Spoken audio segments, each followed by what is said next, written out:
tonight I want to take you back to a conversation that Jesus had with his disciples. And I want to take you back to a moment when the disciples were walking with Jesus by the temple. And as they were doing that, they pointed Jesus to this magnificent structure of the temple. This was, by the way, Herod's temple. It was a architectural feat, and it was a beautiful building. But Jesus made a statement that kind of hit them in the chest, so to speak, because he said to them, "Do you not see all these things? Assuredly, I say unto you, not how many? Not one stone shall be left here upon another that shall not be" what? Not be thrown down. Now, I don't know if you know this. The temple in Jerusalem was actually comprised of different sized stones. But some of those stones, some of the single stones, weighed up to 6,000 pounds. So in other words, the building itself was comprised of like custom stonework, and some of these stones were gigantic in size. Now, when Jesus said this, the disciples understood that something that could cause such total devastation. So, I'm using the word raze as an R-A-Z-E, but something that could raise a building completely level, something that could destroy a building of this size, in their minds, this had to be like cataclysmic. This had to be like the end of the world type of a scenario.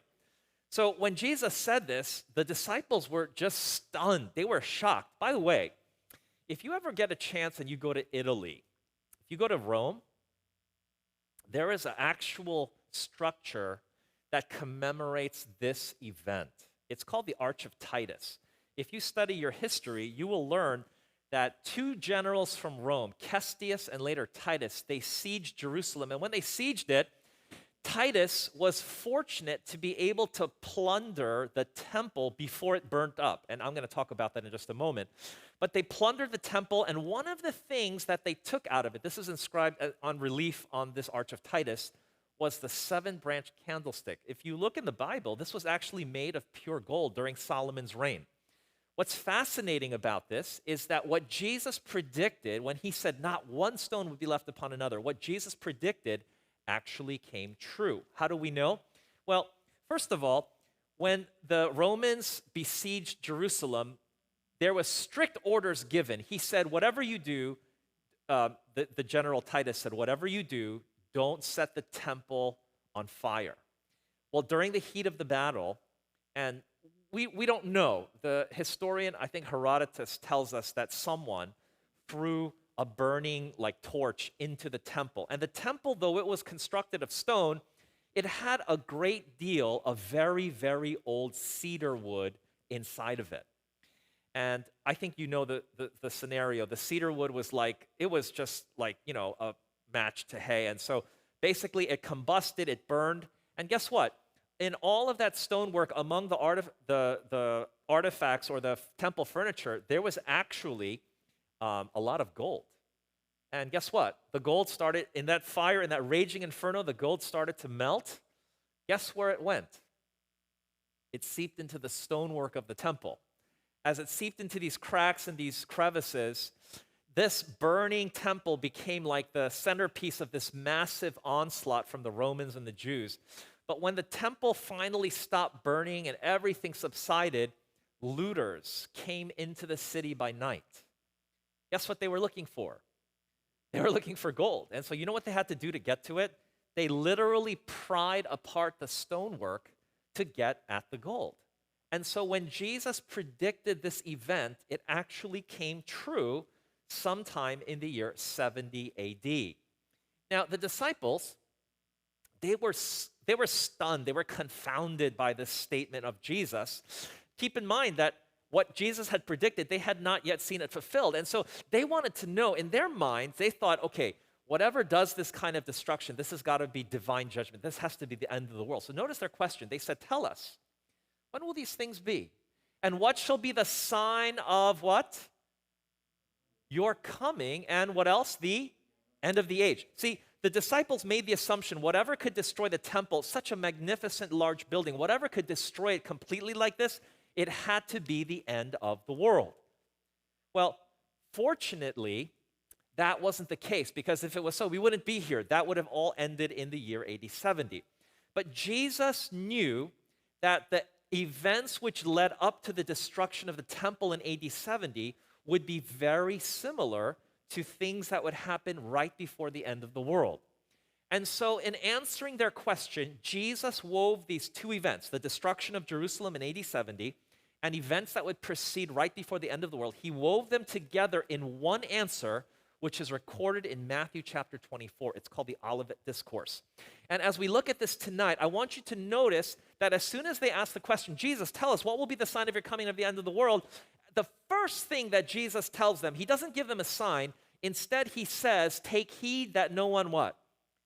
Deceives you. In fact, that's the very first thing that he says. He says, many will come in my name saying, I am Christ, I am the Christ, and will what? Deceive many. Now, I want to make a point here. When the disciples said, Jesus, tell us what will be the signs of your coming and of the end of the world, Jesus, the first thing that he said is, be careful, because people will come to try to do what? Deceive you. That was the first thing that Jesus warned them about.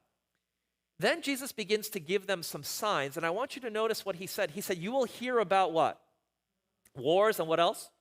Rumors of war. And he said, look, don't be troubled. All of these things must come to pass, but the end is not yet. For nation shall rise against nation, kingdom against kingdom, and there will be famines, pestilences, and earthquakes in various places. Now, I want to pause. Let's review what we've read so far. We've basically tonight read from Matthew 24, verse 2, all the way down to verse 7, and the sequence goes like this. Jesus says the temple will be destroyed, not one stone left upon another. The disciples said, whoa, when is this going to happen? Tell us what the end of the world will be like, and the signs right before your coming.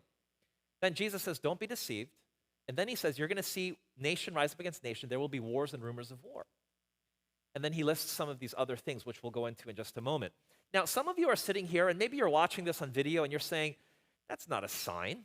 There have always been wars. In fact, if you are a student of the Bible, you know wars basically arose almost as soon as the record of human history. So as we look at this, one of the things that you have to keep in mind is that Jesus makes a statement to put this all in context. He says all of these things that he mentioned as signs are the beginning of, what's that word there on the screen? Sorrows. Now, I want to just make a point here. In English, the word sorrows is actually taken from the original Greek word, which is odin. I want to show this to you tonight. But the word odin is basically a word that could be translated. It's translated in this version as sorrows, but it could be translated as the birth pains. Now, ladies, if you have given birth, you know what that means exactly. And men, if you are married to someone that gave birth, you know about this.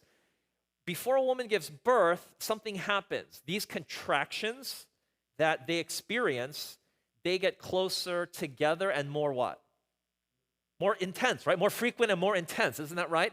And so you know that she's about to give birth, or ladies, you know that you're about to give birth because you know that those contractions are getting stronger and they're getting closer together.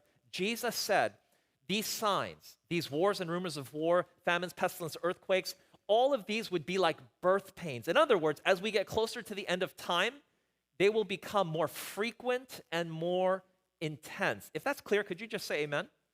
Okay, now tonight I want to talk a little bit about how big are these contractions, these birth pains that the Bible talks about. Well, one of the things that you need to know is that right now, Jesus has given us, from what we've just read, roughly 3 types of signs, okay? He's given us signs that would be in the religious world because he said, there will be people that will come in my name saying that they are Christ and they will deceive many.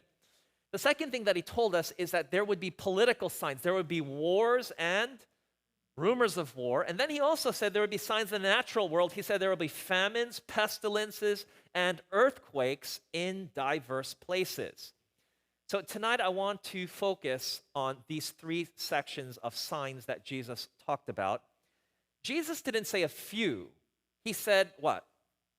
Many will come in my name saying I am the Christ and will do what? Deceive many. Now, I'm going to make a point here that may not make sense to you, but you can check me on this. In the original both Hebrew and Greek manuscripts, there are no punctuation marks. Punctuation was actually added by the translators to try to clarify in their minds what they perceive the verse to mean. But if you look at this verse and you remove all of the punctuation, this is an important point that I want to make. It's true that some people would come and they would claim to be the Christ. I'm going to show you some of those people in just a moment. But if you remove the punctuation, another way to look at this is some people would come saying that Jesus is the Messiah, but would still deceive people. Do you understand the difference? Now, whichever view we take, what Jesus predicted has definitely come true, because he said, for false Christs and false what? Prophets shall arise and shall show great signs and wonders, insomuch that if possible, they shall deceive the very elect. Now, I'm going to give you some examples. This is obviously not an exhaustive list. I don't know if any of you have heard of Moon Sang-myeon. Okay, now, if you haven't, don't worry. But he is actually a South Korean, and this is probably not the best time to introduce this, but my heritage is actually from South Korea, okay? But I just, look, no relation, no connection there, but I just wanted to just mention that. So here is this man, Sun Myung-moon, or Moon Sang-myeon, and this man actually has said, this is a true fact, he's actually claimed that he is the incarnation of Jesus again on the earth. Now, I don't know if you know this, but this guy has thousands of followers around the world. And they don't just worship him, they give him all their money. I mean, it's a very interesting idea, but don't miss this. He's claiming to be the reincarnation of Jesus. Did Jesus predict there would be false Christ, yes or no? Absolutely. I don't know if you remember the story of Charles Manson. Now, some of you will, if you're up in popular culture today, you know that recently Hollywood released a movie that kind of centered on this, right? And if you know the background, basically what Charles Manson did is he incited his followers to kill a famous actress because he wanted the group to gain notoriety. In reality, what he wanted to start a race war. Like, this was his whole motivation. But what's very interesting is that Manson also had a messianic kind of appeal to his followers. I don't know if you were aware that even as not that long ago, some woman was trying to marry Charles Manson. I don't know if you are aware of some of the history that's more recently developed. Some of you remember back in the 1970s, in San Francisco, there was a religious organization called the People's Temple. It was led by a charismatic individual by the name of Jim Jones. And ultimately what happened is Jim created like a little, supposed to be utopia out in Guyana, and they called it Jonestown. But things started getting out of hand, and we don't know if it's directly connected, but at some point it became unmanageable, and then he told everybody to drink a drink that was laced with cyanide, and hundreds of people died. Now, what's very tragic is there was actually a woman in the group that actually stood up and protested. She said, guys, Jesus wouldn't do this. Like, this is wrong. Like, Jesus would not ask us to do this. Nobody listened to her, and everyone perished. Now, another example, more modern than that. Some of you remember a guy by the name of David Koresh. Do you remember him? That wasn't his real name. So he chose the name David after King David in the Bible. The name Koresh is actually a modern, a modernization of the name Cyrus. And both of those names in Scripture have Christological typology, meaning they in some way point to Jesus. So he claimed, I know this sounds strange, but he claimed that the first Jesus was sinless, and he claimed that he was the sinful Jesus. He was going to experience every sin for mankind and plumb the depths of sin. That's what he actually claimed. I know that you know that his whole cult and that whole compound ended up in a fiery fiasco. I don't know if you also remember this gentleman, Marshall Applewhite. There was a comet Hale-Bopp. He taught his followers that there was a spaceship in the tail of that comet, and to get on board, you had to shed your earthly body, and then you would end up on the spaceship. So you know how they did it?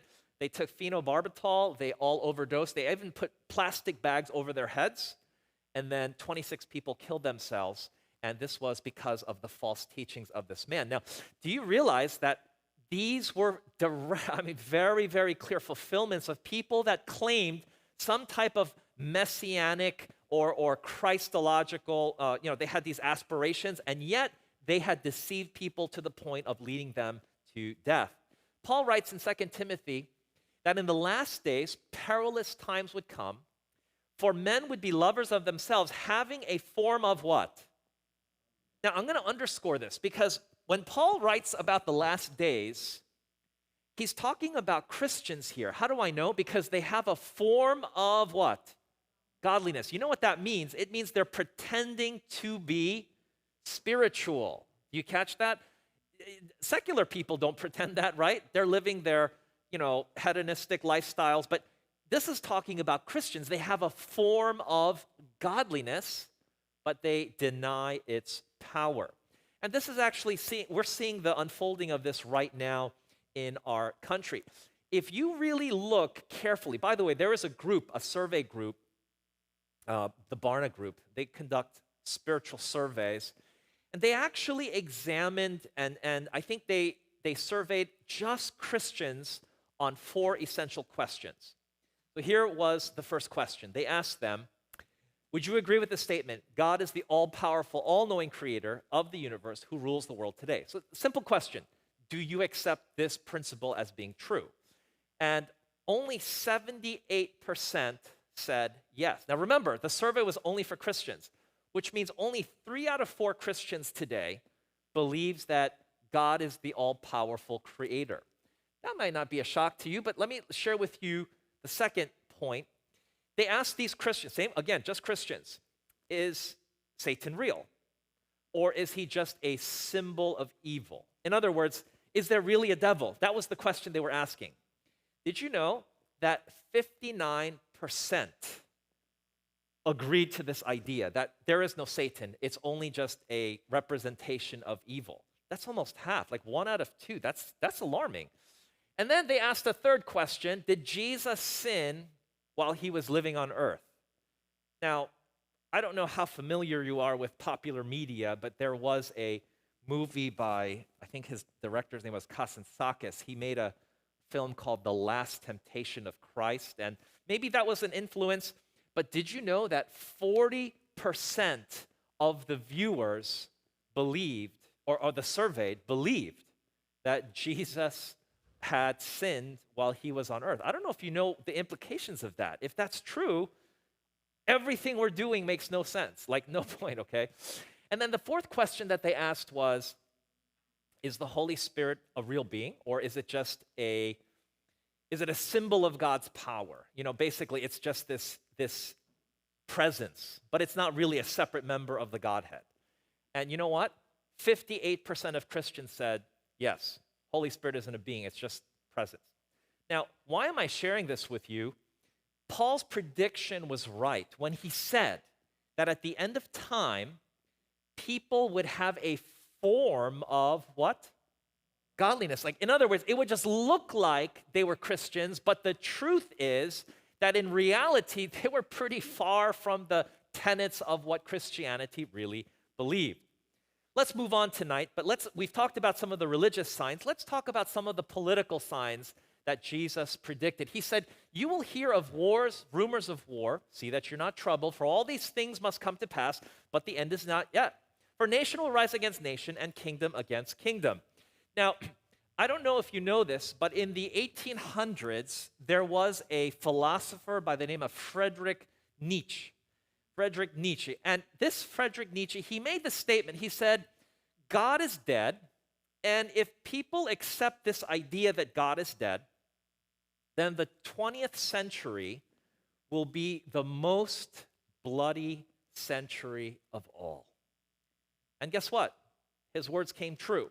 Did you know that just in the 20th century alone, over 200 million people died as a result of warfare?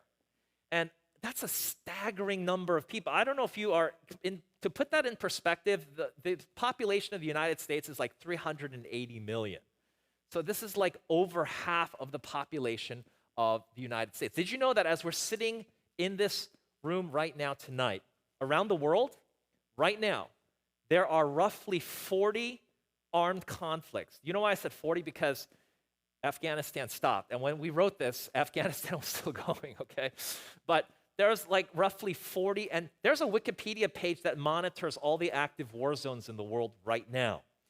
And not just that, but when you go and look at all of these countries, you know there's like 196 countries that are recognized by the United Nations? Out of those 196, 193 have disputes. It may not be an armed conflict, but border disputes or some kind of territorial dispute with other countries. Right now, there are 8 countries in the world that we know of that have nuclear capabilities. 8. And I'm pretty sure you know them. It's the big 8. But did you know that they have enough nuclear weapons stockpiled? They could destroy this entire world to eliminate all human life 50 times, and it would only take less than an hour. I don't know if you understand the staggering amount of power that we have amassed humankind with as far as the power to kill and to destroy.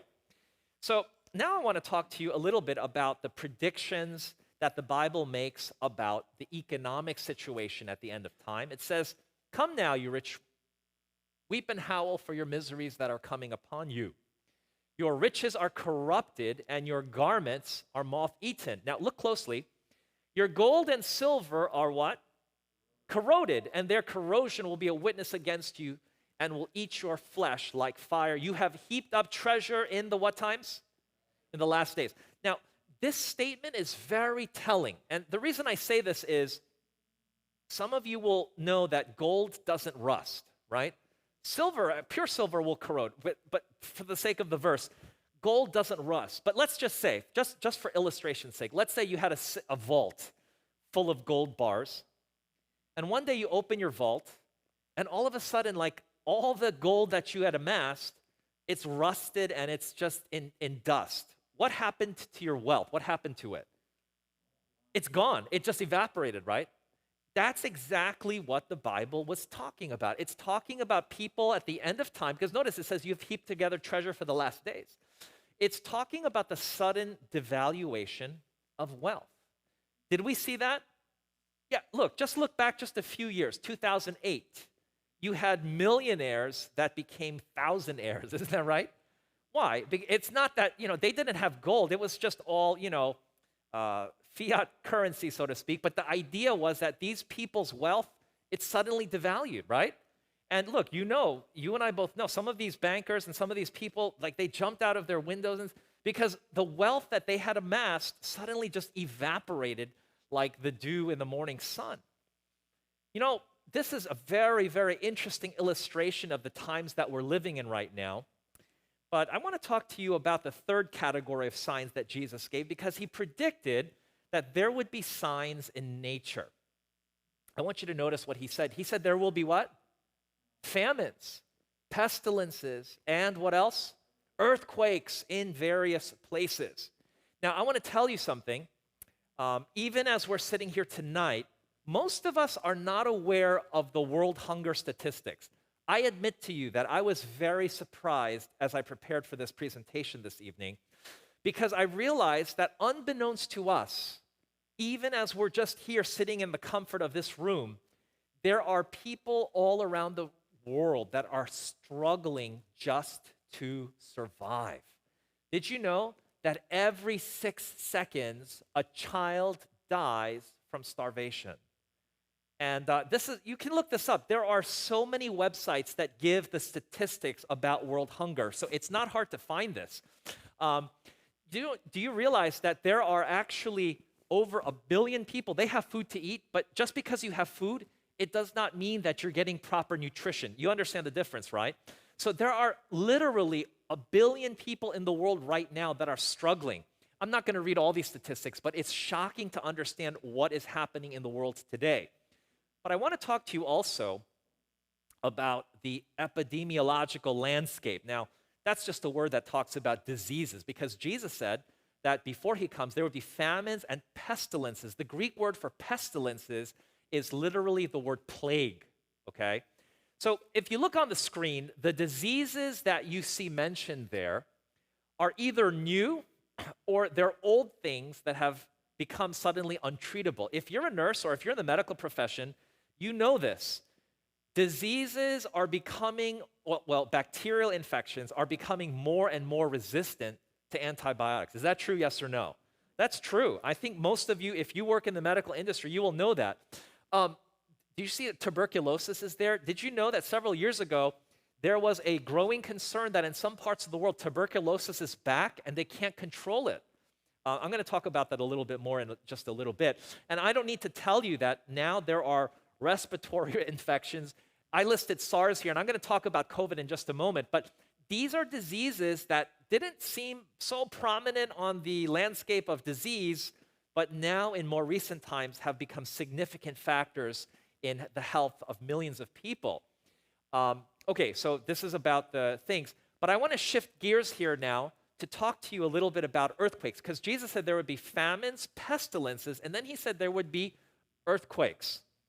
So there was an individual that went into a geological library, and he actually wanted to compile some data on how many major earthquakes there have been in times past. Now, when we talk about major, you know, the seismograph is a modern invention, the Richter scale, right?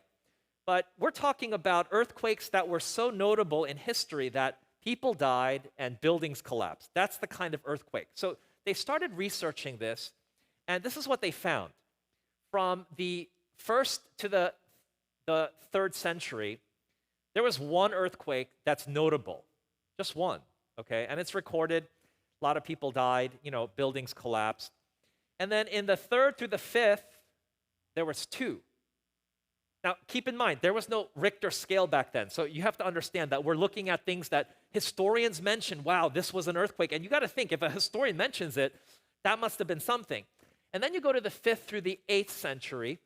There was one. 8th through the 9th, or 10th.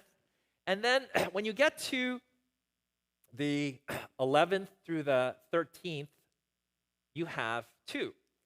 But then, as you keep progressing in this scale, you notice the pattern. It's like there's 1, there's 2, and you have to think, these cover sometimes as much as 300 years. But when you get to the 16th century, suddenly there's 7. And then you get to the 17th century, and there's 13. And then you get to the 19th century, and there's 26. And you get to the 20th century, and then there's 130. And I know you know this, we're in the 21st century. The most powerful earthquake on record that we had measured, and when I say measured, like, you know, Richter scale, was the 2004 earthquake. It was a 9.3, and it lasted for 10 minutes. Over 300,000 people died as a result of that one earthquake. It was the first earthquake to be felt by every seismograph on Earth. And you know, what's interesting about it is that there are literally now thousands of earthquakes every year that are over a 7 on the Richter scale. Now, not all of them are felt on major continents. Some of them are deep in the ocean. But there's no denying this. Seismic activity has gone up exponentially. Now, the question that I want to pose to you tonight is, how close are we? In other words, how big are these contractions that Jesus talked about? I know you will probably remember where you were when the World Trade Center fell. I'm sure you remember that, because I remember that. There's something about momentous events in history where if we're there, if we're alive, we know where we were. And you know, that was really a significant moment in history because it launched several major wars. Did you hear how much money the war in Afghanistan cost? Did you remember this? I understand that it was like, and I hope I'm not over-exaggerating this, but I checked my notes, this thing costed $1 billion a month. Do you understand how much money that is? $1 billion a month. That's how much this costed. Do you remember the Enron energy scandal? You know, there was a book, I just read an excerpt, The Smartest Guys in the Room, and it's all about how the energy industry these guys got corrupt, and they started doing things that were unethical. And then we saw the collapse of that organization. Some of you know that we learned, so when it was Kim Il-sung, when he was in power, he had these little puny rockets. They couldn't get, the solid fuel thing going. And then finally, they learned how to master the technology of, multiple stage rockets. Guess what? Now, North Korea has the possibility to hit any target in any part of the world. And one thing about these North Koreans, they don't think the war ended. I don't know if you know that. In their mind, they're still at war with the South, and obviously its allies, which one of them is us. Now, you know about the war in Iraq. I think most of you know that we thought by getting rid of Saddam, that would bring some modicum of peace to that region. Guess what? We have a new problem now. That problem is called ISIS, right? Did you know ISIS has an interesting agenda? I don't know if you've ever read this, but ISIS actually wants to start a war that will lead to the final conflict. They believe that in this final conflict, and you can check me on this, that it's going to center in Rome, and Jesus is going to help ISIS. Yeah, I know some of you are sitting here befuddled, like, how in the world? But these groups have some very interesting ideologies of how they believe these wars play into an end time apocalyptic scenario. You remember the SARS outbreak? Okay, some of you do, some of you don't. It was like a blip on the news because it was bigger overseas. It was bigger in Hong Kong, it was big in Canada. But this was a turning point because some countries today were prepared for COVID because of SARS. In other words, because of the SARS pandemic, they were ready to try to control their nations as to prevent the spread of this disease. But it was a significant milestone in the development of disease control. Now, you remember, I forget the exact year, I think it was like 2011 when we had that big brownout in the Northeast, New York. Remember the hot summers where, parts of the grid couldn't handle the load? And so now we figured out, this pointed out that many parts of the country, we have aging infrastructure. Some of these power plants, some of these, the lines and all of these things, they're like 70 years old and they're aging, and we're starting to see that, guess what? This beautiful place that we live in may not be as solid. It's maybe built on like a house of cards. All this could come crumbling down if someone targets the right things. I mentioned earlier about the Southeast Asian tsunami, one of the most powerful earthquakes and subsequent devastating tsunamis that in recent times, 9.4 on the Richter scale. But then 2005, do you remember like when they would name hurricanes, like you had Hurricane Ella and then, all these different names. In 2005, they ran out of letters to name these hurricanes because there was so many. There was 27 on record. And I'm sure some of you will still remember the devastation that Hurricane Katrina caused. There are still places where the devastation has not been repaired. And then I know that you also remember about Iran wanting a nuclear weapon, and this is an ongoing thing. I don't know if you know about Stuxnet and the whole effort by the Israelis to try to sabotage the Iranian nuclear program.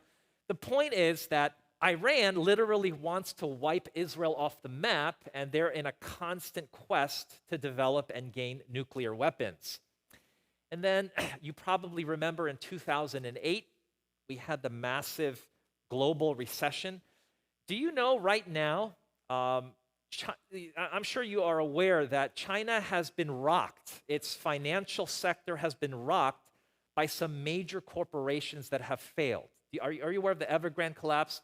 Even if you're not, I want to just mention that these recessions, they run in cycles. And I'm not trying to scare anybody, but they say that typically they run in like 7-year cycles, which means like we are overdue, and they say the next one that's going to come is going to be a big, big problem. Now, again, I'm not trying to, you can just read this. Like, this is definitely not anything sensational. Right now, China is built on a bubble, and soon that bubble will pop. And when it does, everyone's connected. Like, all of us are all connected in this new globalized economy. I'm sure that some of you, and we had some folks from Haiti earlier today, but Haiti actually had some massive earthquakes that caused major devastation. And these earthquakes, I mean, it's just tragic when you see how many lives are lost, poor infrastructure, poor building codes, and so forth. Do you remember the Deepwater Horizon spill? Do you remember that, they were churning out, I forget the exact number, but it was like millions of gallons of oil. And this thing happened for, several months. And you know what? They say that even now, if you go into the Gulf of Mexico, you can still find balls of tar washing up on the shore as the byproduct of Deepwater Horizon. Some of you are aware about the Arab Spring and, Syria. Okay, so Syria kills 120,000 people. All of these, the government kills their own people, and then the massive exodus, and that's still ongoing, this whole crisis that happened there in the Middle East. Maybe some of you remember the Japanese 9.0 earthquake that caused the Fukushima reactor to burst. And I'm not a scientist, but some sites say that there is still radiation that's like leaking into the ocean, and it's becoming spread out, and you can find traces of it in fish that migrate between the west coast of America and the east coast of Japan. Whether or not that's true, the point is that there are some very unsettling events that happened. Oh, I think I overstepped myself when I talked about Syria, but let's talk about Hurricane Sandy. Do you remember this? Hurricane Sandy caused so much devastation. There's places in New York that still haven't been fixed. I don't know if you know that. It was a devastating hurricane. I mentioned when I talked about the diseases, there is an outbreak of tuberculosis in some parts of the world that's untreatable. And that's alarming because I'm sure you know, like tuberculosis is very contagious and it can be fatal. So that's cause for alarm. Here's another disturbing fact. We don't know why. Some people have said it's 5G. I'm not going to talk about 5G in the seminar, okay? But the point is that bees are dying at alarming rates. And you guys know this, right? If bees die, what else dies? Yeah, plants die, right? And if plants die, that affects human beings, right? So there's an interesting connection there that's happening. The Philippine typhoon, I think it was hurricane or typhoon, I forgot the name of it. This was devastating. This was one of the worst storms on record in the Philippines. It caused massive death, massive loss of life, and massive damage. Ebola, very interesting. So I had visited Congo before, and Congo, Sierra Leone, several of these, Liberia, these countries had an outbreak. You know that Ebola's death rate, if you contract it, like the death rate for COVID is actually pretty small. But Ebola's death rate, if you contract it, it's like over 50%. It's very, very lethal, and it's a deadly disease, and it keeps popping back up. Do you remember the birth defect causing virus called Zika? Do you remember this? Very prominent in Brazil and some of these other countries where you see these children born that are, they're damaged because of this virus. And okay, we talked a little bit about ISIS. I mentioned that earlier. Do you remember the Las Vegas shooting? Do you remember this? Do you remember how 58 concert goers got mowed down by a guy who was shooting from the hotel? And I don't need to tell you this because you already know. It's like every 2 months in the United States, there is another work or school place shooting. Have you noticed that? It's not like a timetable, but it's almost like every 2 months in the news, there's another public shooting somewhere, okay? So what's happening? We're seeing that the world is becoming more and more unstable. Right now, we are sitting in the midst of a global pandemic. Isn't this true? This is probably one of the most eye-opening events because I'll be honest, I've never, there was the flu back in the early part of the 1900s, and then there was smallpox. We are the generation that is seeing the outbreak of coronavirus. And this is really a very, very, I'm not saying it's a good thing, but it's like an experience that, when I was growing up, I kind of enjoyed not going to school because of snow or other inclement weather. There are kids that have missed whole years of school because of the pandemic. This is a very, very unheard of and unprecedented event. So the question comes back to us, well, what time is it? Really, what's happening on planet Earth? I want you to notice what Jesus predicted in that same chapter. He said, and this gospel of the kingdom will be preached where? In all the world as a what? As a witness to all nations, and then what will happen? The end will come. Folks, this is probably the most encouraging sign that Jesus gave in this discourse on Mount Olivet. Because as we're sitting here tonight, we are seeing the fulfillment of this exact prophecy that Jesus gave. Did you know that right now in Africa, Christianity is growing at an exponential rate? There are many, many countries where they're seeing an explosion of interest in Christianity. Not just that, but in South America, it's growing 4 times faster than the population. Some of the largest Christian churches in the world, please listen to this, some of the largest Christian churches in the world are now found in China. It's also exploding in India, okay? And what's happening? Why is this happening? Because Jesus predicted that before he comes, one of the signs that would let us know is that the gospel would be preached where? In all the world, and that's happening today. I want you to notice what Jesus said about childbirth. He said, a woman, when she is in labor, has sorrow because her hour has come. But as soon as she has given birth to the child, she no longer remembers the what? The anguish. Folks, do you realize that right now we are in the midst of the birth pains, right? That's where we are right now. All of the things that I shared with you tonight, these are all evidences of what Jesus predicted would take place right before he comes. But make no mistake, friends, as we see all of these things that are happening right now, as we see all of the upheaval and all of the conflict and all of these things happening in the world, you've got to remember that all that Jesus said, as it comes to pass, it will culminate in a beautiful event, because Jesus said, for the joy that a human being has been born into the world. Therefore, you now have sorrow, but I will see you again, and your heart will what? Rejoice, and your joy no one will take from you.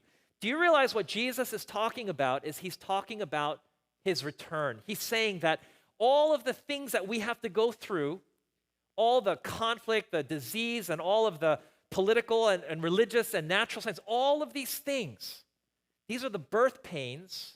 But friends, let me tell you, when Jesus comes, when the sky splits open and Jesus with the angels comes, you're going to forget all of the heartache and all of the sorrow and all of the stress. You're going to forget all of that. Why? Because Jesus has finally come. I want to tell you, we can be ready for Jesus to come today. Because we don't have to say, by the way, in the Bible, it's very clear. Jesus never tells us exactly when he's going to come. In fact, Jesus said, no man knows the day or the hour. And I've had some of my guests that have come and say, but we'll know the year. No, Jesus actually said, you will not know the times of the seasons. Now, let me share with you, there's a reason why Jesus doesn't tell us the day, the hour, or the year. There's a reason why.